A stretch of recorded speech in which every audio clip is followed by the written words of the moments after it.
Hi friends, welcome back to our channel. నేను మీ లలిత. మీరు కనుక ఫస్ట్ టైం నా ఛానల్ చూస్తున్నట్టయితే ప్లీజ్ సబ్స్క్రైబ్ చేసుకోండి.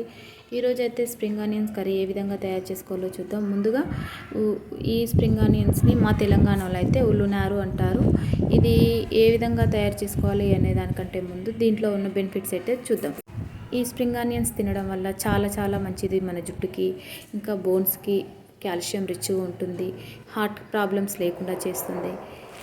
మన బాడీలో షుగర్ లెవెల్స్ని కంట్రోల్లో ఉంచుతుంది. షుగర్ ఉన్న వారికి అయితే మరీ మంచిది. ఇది ఏ విధంగా తయారు చేసుకోవాలో చూద్దాం. ఇన్ని బెనిఫిట్స్ ఉన్న ఈ ఉల్లినారు స్ప్రింగ్ ఆనియన్ కర్రీని ఏ విధంగా తయారు చేసుకోవాలో చూద్దాం. సింపుల్గా మనం ముందుగా ఉల్లి కాడలని ఇంకా ఉల్లి ఆకులని సపరేట్ చేసుకోవాలి. అక్కడ సపరేట్ చేసుకున్న తర్వాత వాటిని శుభ్రంగా కడిగి నీరు కొంచెం వడిలిన తర్వాత మనకు కూర ప్రిపరేషన్ చూద్దాం. స్టవ్ మీద బాండి పెట్టుకొని ఒక 2 నుంచి 3 టేబుల్ స్పూన్ల ఆయిల్ వేసుకొని కొంచెం జీలకర్ర, ఇంకా ఆవాలు, మినపప్పు, కొంచెం కరివేపాకు వేసుకొని ఫ్రై చేసుకోవాలి. ఫ్రై అయిన తర్వాత పచ్చిమిరపకాయలు మనం సపరేట్గా కట్ చేసి పెట్టుకున్నటువంటి చిన్న ఉల్లిగడ్డలు అందులో ఉన్నాయి.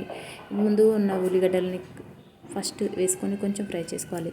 అవి వేగుతున్నప్పుడు కొంచెం పసుపు, ఇంకా మనకు ఈ ఉల్లిగడ్డలు వేగడానికి సరిపడినంత ఉప్పు వేసుకొని కొంచెం ఫ్రై చేసుకోవాలి. ఈ ఉల్లిగడ్డలే కాకుండా మనం ఇంట్లో రెగ్యులర్గా వాడుకున్నటువంటి పెద్ద సైజు ఉల్లిగడ్డలు ఉంటాయి కదా, అవే ఉల్లిగడ్డల్ని ఒక ఉల్లిగడ్డ మాత్రం ఖచ్చితంగా వేయండి.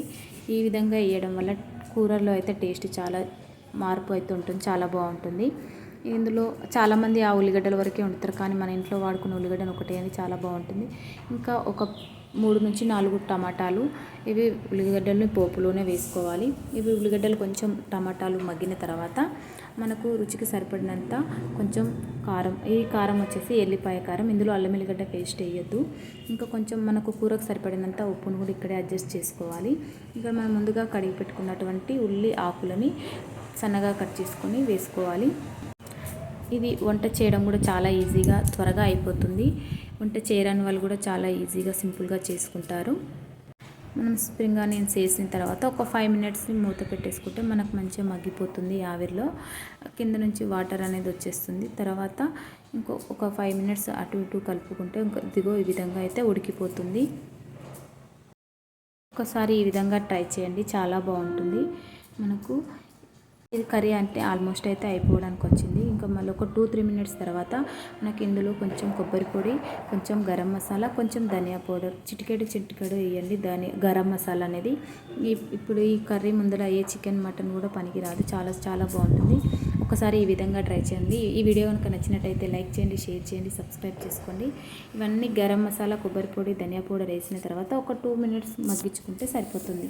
వేడి అన్నంలోకైనా చపాతీలోకైనా అదిరిపోయే taste. Thank you for watching. ఇన్ని ఉపయోగాలు ఉన్న వంటకాన్ని అస్సలు సీజన్లో మిస్ చేసుకోకండి.